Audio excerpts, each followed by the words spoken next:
Amanda Chavez commemorative speech. Yeah, the Jim Crow laws were established in the South beginning in the 19th century, which meant that blacks couldn't use the same public facilities as white people during this time, living in many of the same states or the same schools that the white people lived in. Blacks weren't able to use those same just public facilities as the whites, and that was an article published by the History website, and the name of the article being the Civil Rights Movement. And Roy Wilkins was committed to fighting for civil rights under the law for African Americans.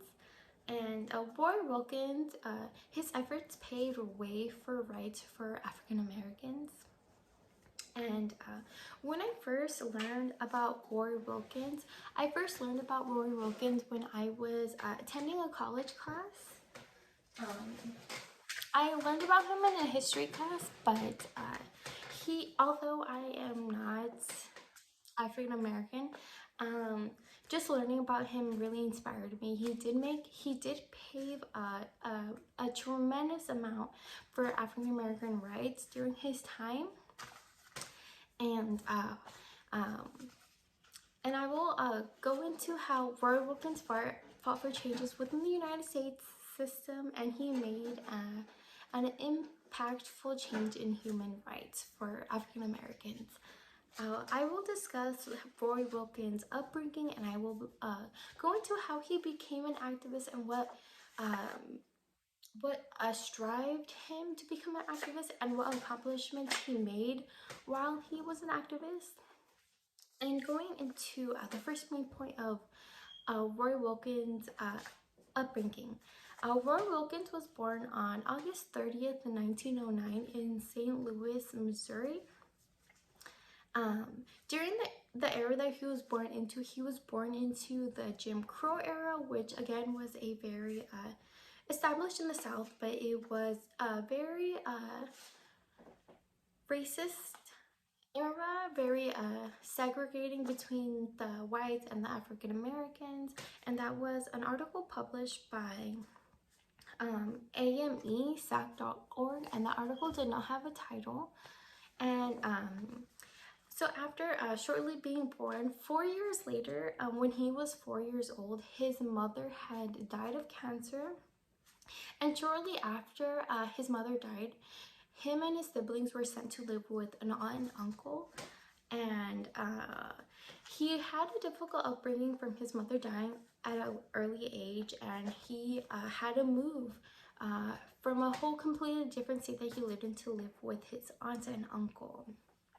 But through living with his aunt and uncle, he was able to attend integrated schools. And during this time, integrated schools weren't a big thing because the Jim Crow era schools were, they had selected schools for whites and different schools for African Americans. So if you were a white person, you went to one school, and if you were African American, you went to a different school. But during the area that he lived in, he was able to attend an integrated school. And although Wilkins had many obstacles in his early life, he was able to learn firsthand what racism was. And from learning what racism was firsthand, it inspired him to become an activist. And through that inspiration from his childhood, he became an activist. And his parents were both college educated during his upbringing. His parents struggled to make ends meet, and from a young age he noted of the financial struggles that his parents went through just for being black, although they were college educated.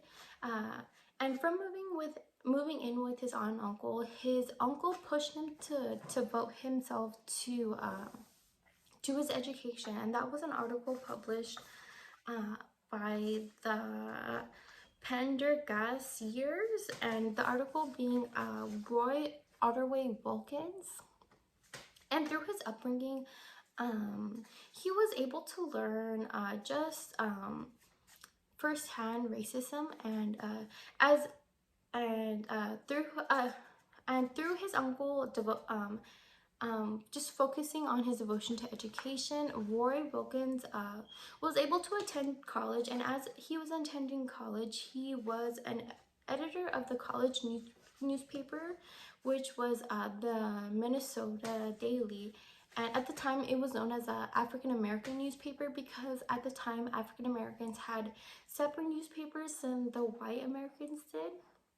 And through his devotion to the newspaper, he was able to encourage his readers to resist against discriminatory and segregation laws by voting against politicians who stood behind those laws. And through his journey of becoming an activist, once he became an activist, he accomplished extraordinary things for the Black community. And then going into what he accomplished while he was an activist. When Roy was offered the position for the NAACP Assistant Secretary position, Wilkins became the editor of the Crisis Spokesman for Civil Rights, and that was an article published by the U.S. website, and the article being Roy Wilkins. Through through just being an activist in 1955, he was given the position of the NAACP Crisis, and it was the NAACP official magazine editor.